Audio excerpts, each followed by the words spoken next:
is it possible for the Pistons to have a deep run in the playoffs, or do you think that's kind of off? Do you think they need to be taking incremental steps before they kind of reach that ultimate goal? Like you never want to say never, right? Because we've seen teams make those types of surprise runs. Like the Indiana Pacers got better Yeah, as the year went on, and like by the time they got to the playoffs, like they were a contending team. And I don't know if they started the season off necessarily that way. They're probably closer to where the Pistons are now. So you never want to say never. Like you never want to rule that out. Like with that said, like this team is still only a year removed from like 14 wins, and the year before sure. that they won 17. And that feels like a long time ago now, just because of last season. But I think that's still very recent. So they've turned that corner. Like we saw with OKC this year. Like OKC had a horrendous record not that long ago, and they've like once it clicked for them, it really clicked. If you're the Pistons, like you hope that that's where you're at. But it's always, I think, going to be an incremental process to get to that step. So are they capable of a Cinderella run? Sure. Like, do I think that makes that the expectation? Not necessarily.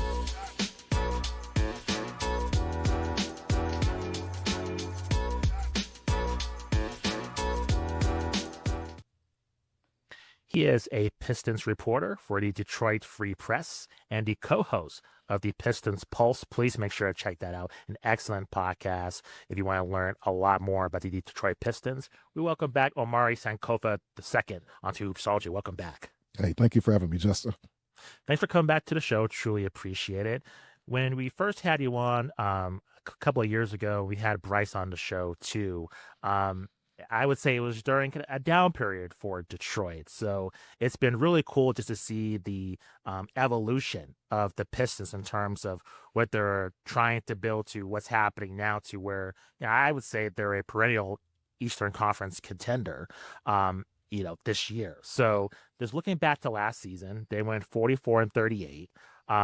They matched up with the Knicks in the first round of the playoffs, even though they secured their first playoff win since 2008 in the Eastern Conference Finals.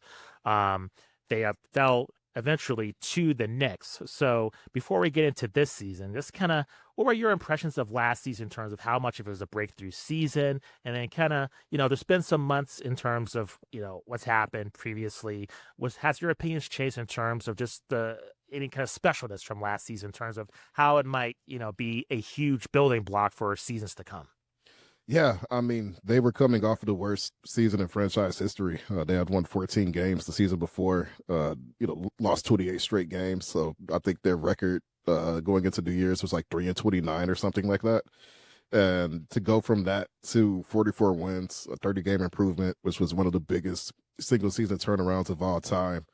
And then not only that, but to snap a 17 or 18-year streak without a playoff win, going 6 games with the Knicks in a pretty exciting competitive series. It was just like every bit of a bounce back season that they wanted. I think beyond what they even imagined was possible last season, and with that, expectations also kind of move up. So the front office isn't going to come out and say, "Oh, it's playoff or bust" or anything like that. But that's clearly the goal for this team, and quite frankly, the floor coming off of a surprise playoff appearance. And like they're young, right? Case coming off a breakout out season. You've got Jaden Ivey, Jalen Duran, Asar Thompson, Ron Holland, all these young guys who are just a few years into their careers. So the hope for them obviously is that as they mature and get better, they'll continue to ascend up the East. But like I would say that excitement, like that momentum,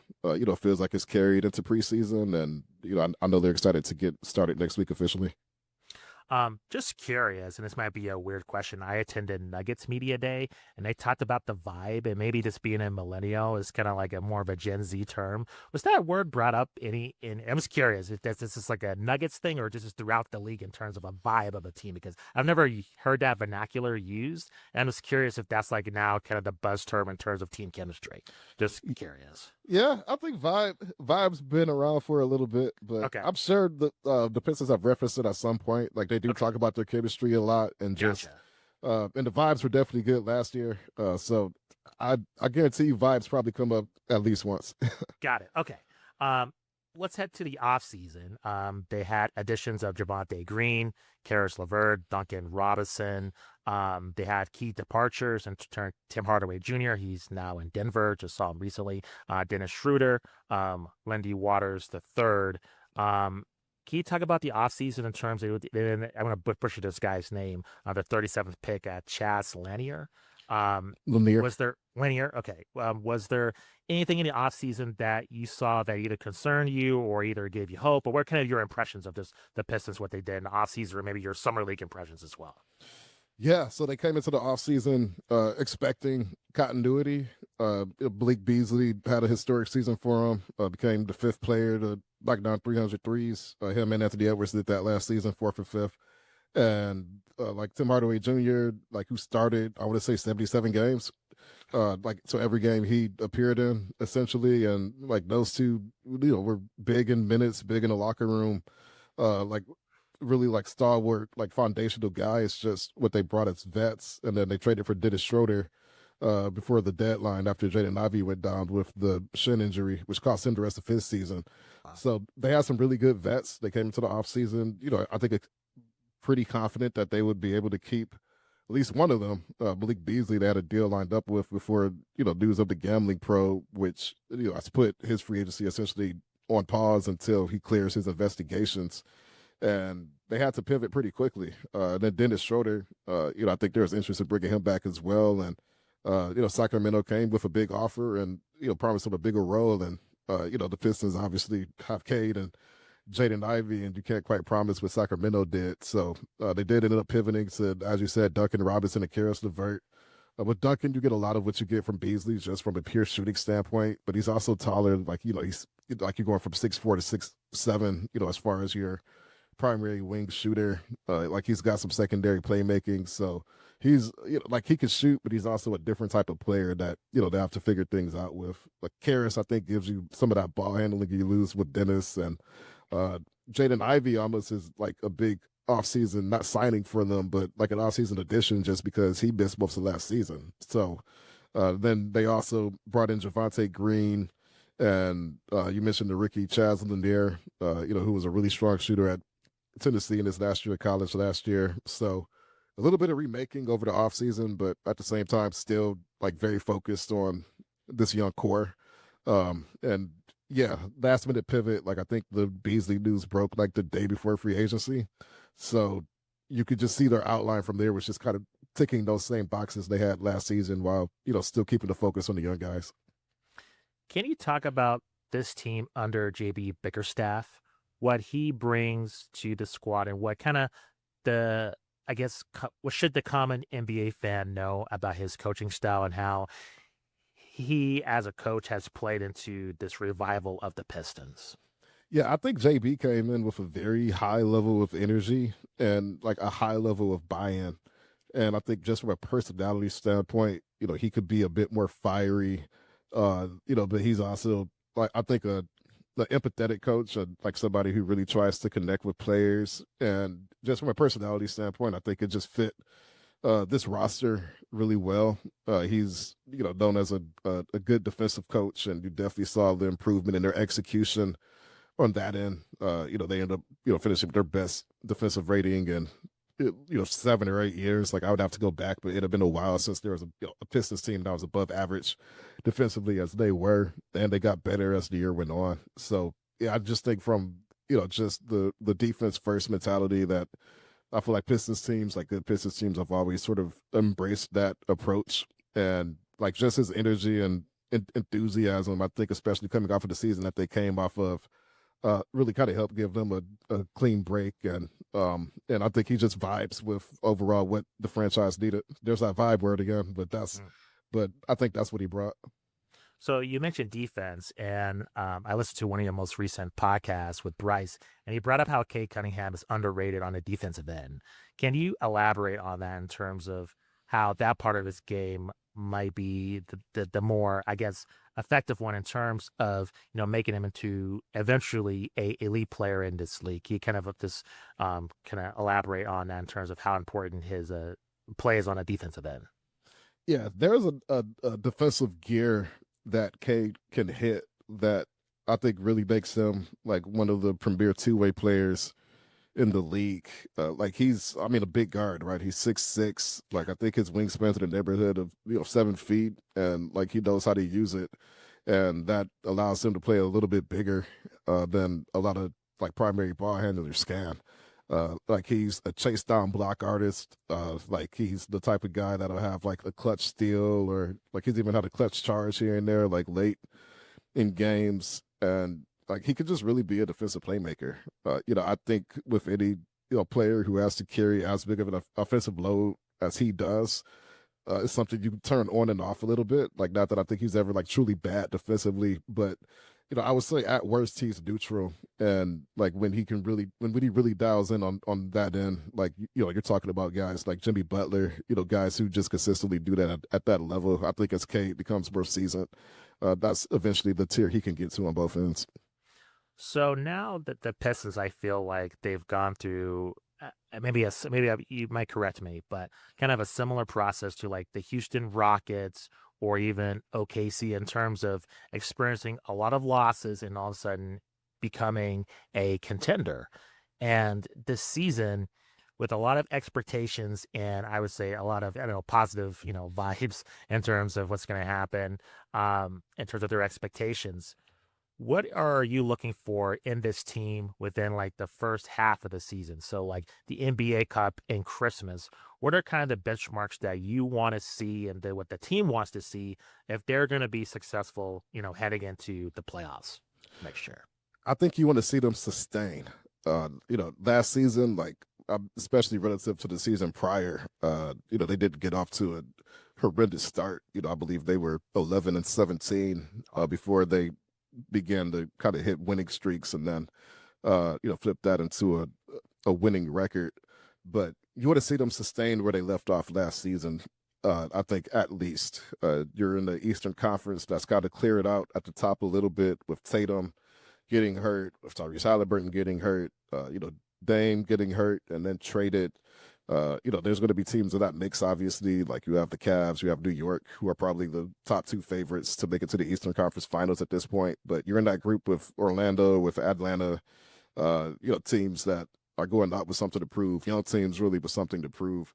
So you want to see them sustain. I think you want to come out strong defensively. I think you want to see your core guys kind of hit the ground running coming in. Like Cade, like I said, like he was strong during preseason. Like you want him to come in and still look like a potential MVP candidate.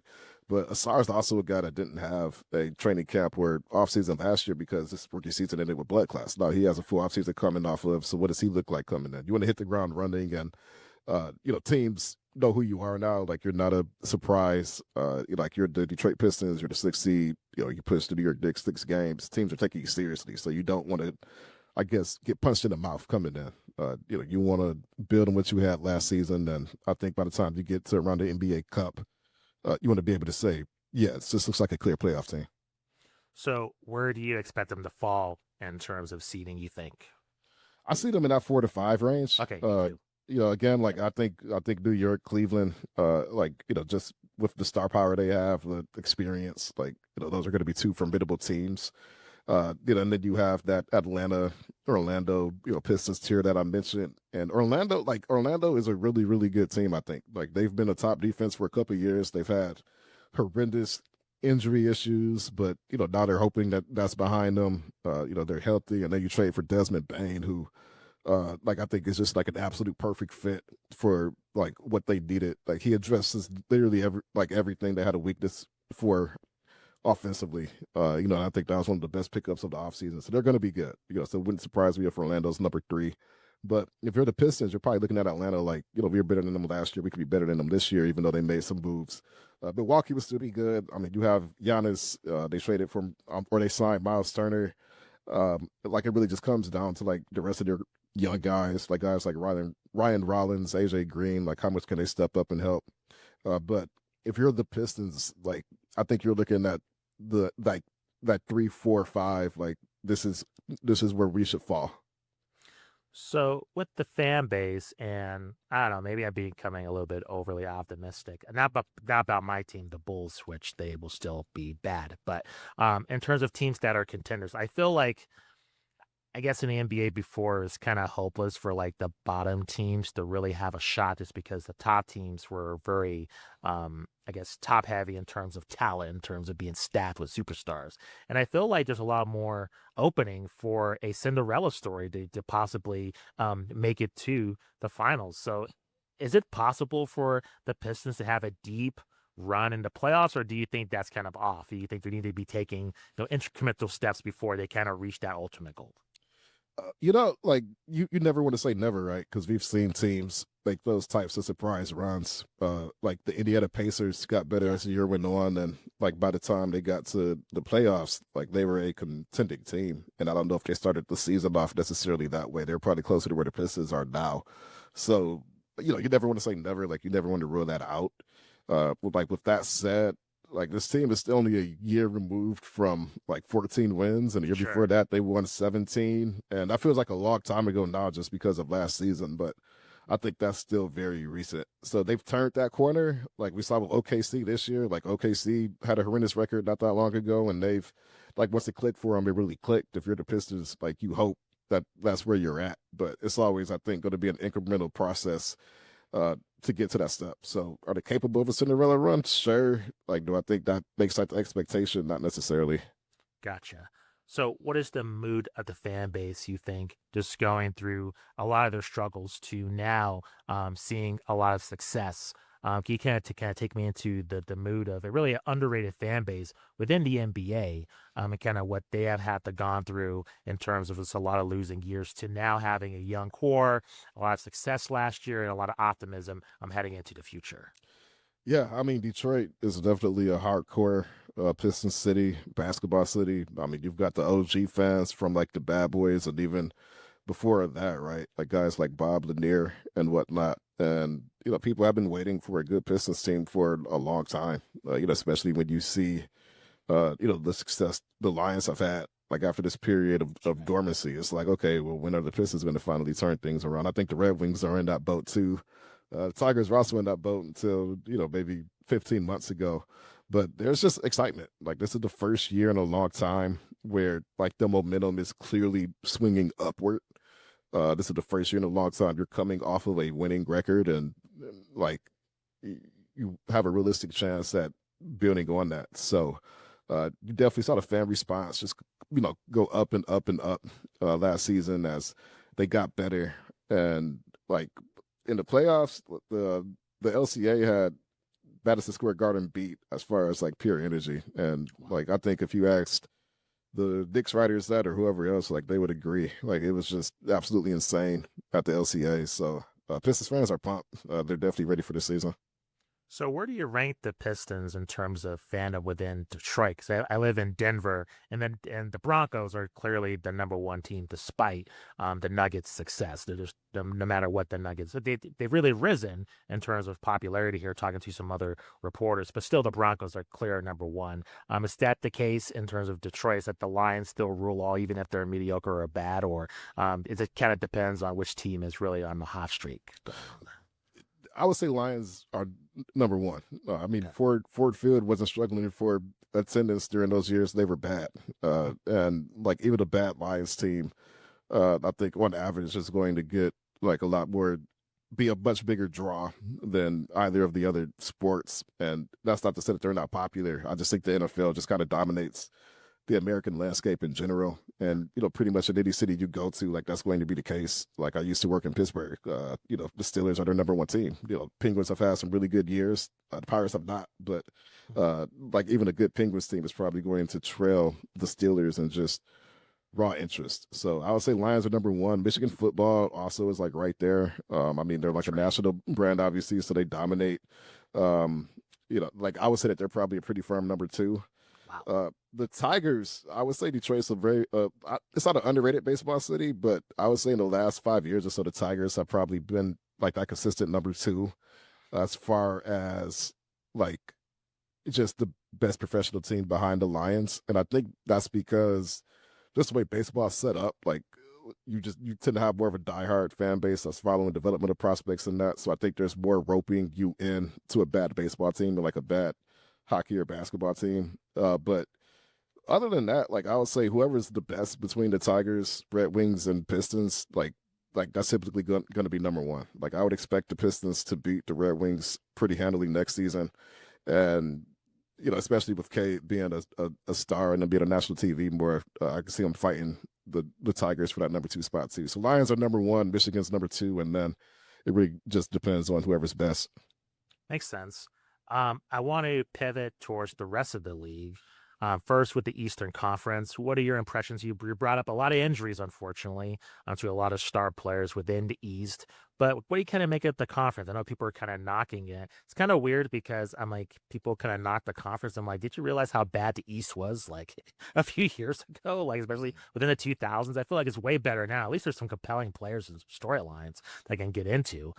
So what are your impressions of the East? Do you think this conference might surprise some people? Because I know some of the national media have a lot of down expectations for the conference this year.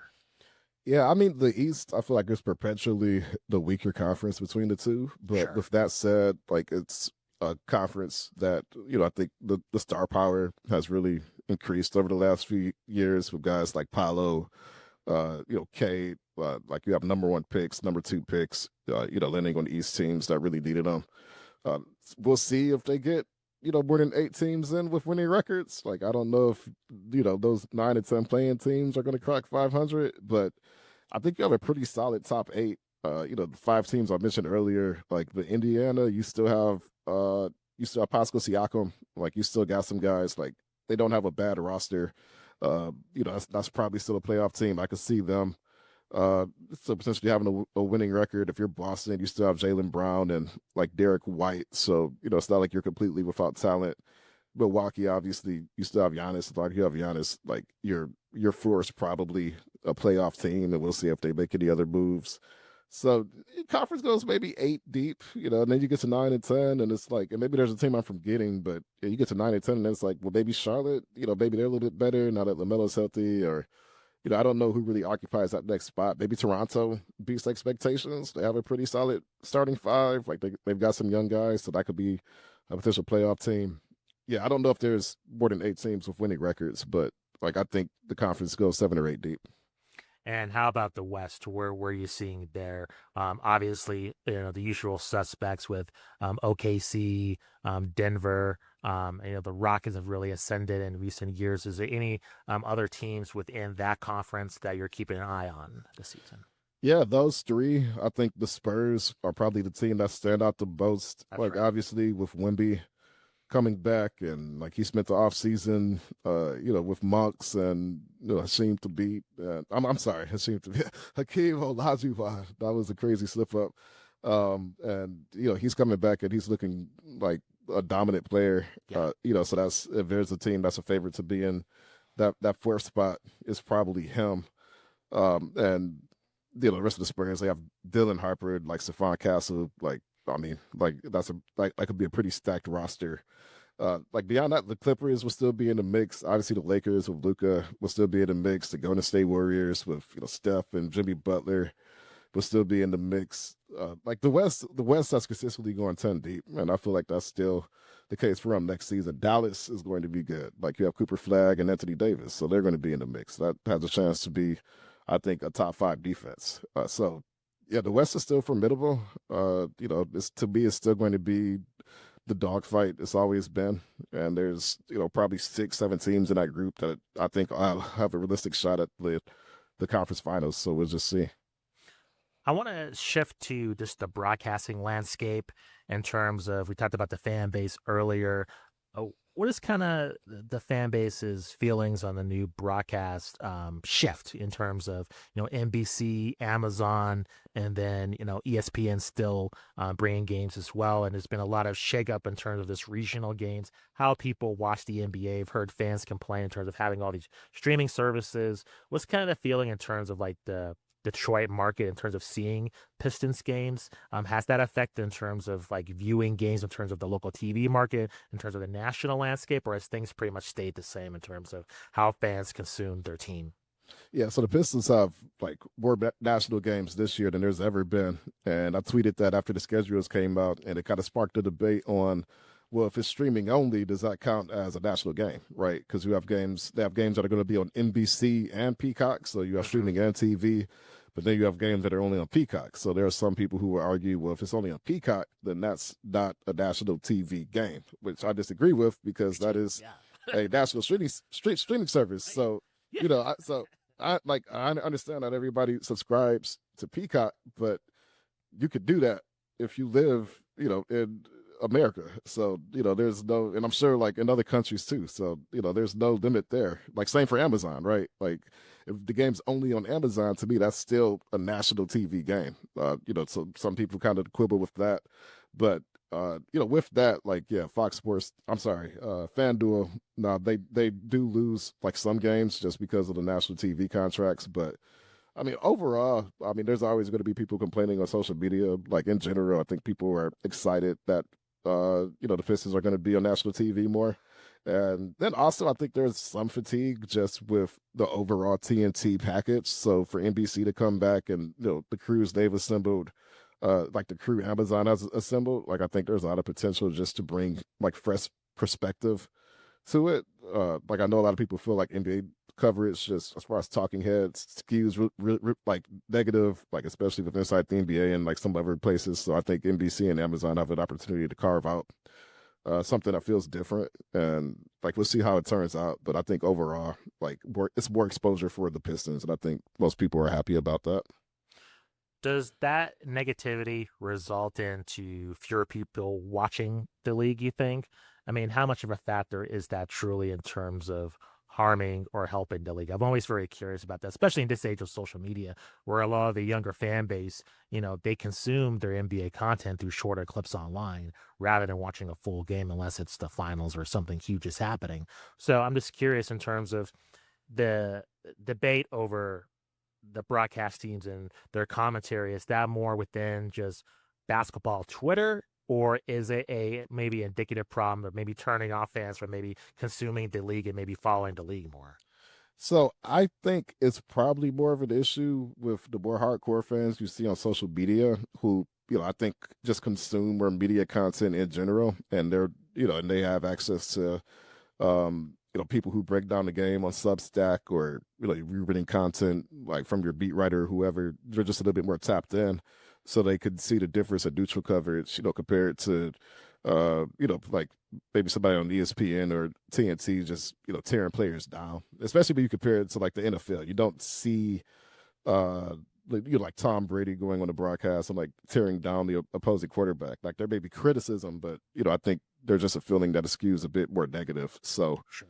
uh, so like I would say from a national product though, like I think a lot of the appeal of Inside the NBA is that it's more casual and funny, and you watch for the chemistry of the guys more so than like hardcore analysis. And like I mean, a lot of us are sort of in our own bubbles on social media. Like I'm certainly in the NBA bubble, so I see a lot of that. But I would guess just for the average passive viewer of the NBA, that's probably not something they perceive as much. But the other argument with that is if you were more positive about the league, you would draw in more casual fans because you're promoting the product and not tearing it down. So I think there's two arguments to it. That's true. And I think there's a lot of players that are very underrated that have really earned their keep. And, this attending this Nuggets media day, I think is very apparent with Jokic. Like, this guy has a personality. Like, he's kind of funny. I didn't know that Yeah. about him. And I just think that's not portrayed in the national media. And I just wish like we see these guys' personalities more instead of like the broadcasters' personalities, and you're like highlighting these players are like humans and like they're interesting. So I think for me, rather than the coverage being positive or negative, like more focusing on the players and what they bring as own personalities as well as their games too would really help the league. Because with Jokic, I feel like he should be way more popular, not only because of his game, but this guy does have a personality. So does Giannis. I mean, they're not robots out there. They're very compelling whenever I hear them speak. So it's just I think there's a disconnect in terms of I think within the NBA more the broadcasters dominating rather than the players sometimes. Yeah, and the NFL, like I mentioned earlier, like with the Lions still like, Yeah. outdrawing any sport here, even when they're bad. Like the NFL is just, I think, kind of bulletproof Yeah. in certain regards as far as like even if their coverage skewed negative, like honestly, it probably would still dominate just because it's the NFL. So some of that's cultural, but some of that's also probably just built to the presentation too. Final question for you. Is there anything else this season you're looking forward to, or there's a storyline that fans should pay attention to that is not being covered, and that's going to be a bigger factor as we head into the playoffs and into the summer as well? Yeah, like just off the top of my head, the rule change where like when you tap a 3-point shooter's hand after the shot's up would not be counted as a foul. Like I think, for like the league that is as 3-point happy as ever, that takes away like one more tool that the defense can use. And for people who hate 3-point shooting, like maybe that pushes the game in like, the wrong direction. But, this might be the first season where we see more 3-pointers than like twos on average. Like Boston, I believe, did that last season. They took more 3-pointers and 2-pointers, and like that's just the way we're trending. So, off the top of my head, like that's the main one. Is it like do we see more threes than twos this season Man, I on think, average for like just yeah. league wide, right? Not just at the top of the league, but like the average. Yeah, I think you're right on the money that on that, and I think it's going to be mostly negative in Yeah, terms of the response to that. Omari, thank you very much for spending the time. Truly appreciate it. Can you let our audience know where they can find you on social media, where they can catch the podcast, your work, any upcoming projects you're working on as well? yeah. No, I appreciate you for having me again. You can find my work at the Detroit Free Press. That's freep.com. And then I'm also over at the Pistons Pulse with Bryce Simon, who's at Border City Hoops on Twitter/X and Blue Sky. And we're a weekly pod, typically record Tuesdays or Wednesdays. So tap in with us there as well. Awesome. Thanks for the time. Truly appreciate it. And good luck this season. Good luck to the Pistons. Appreciate that.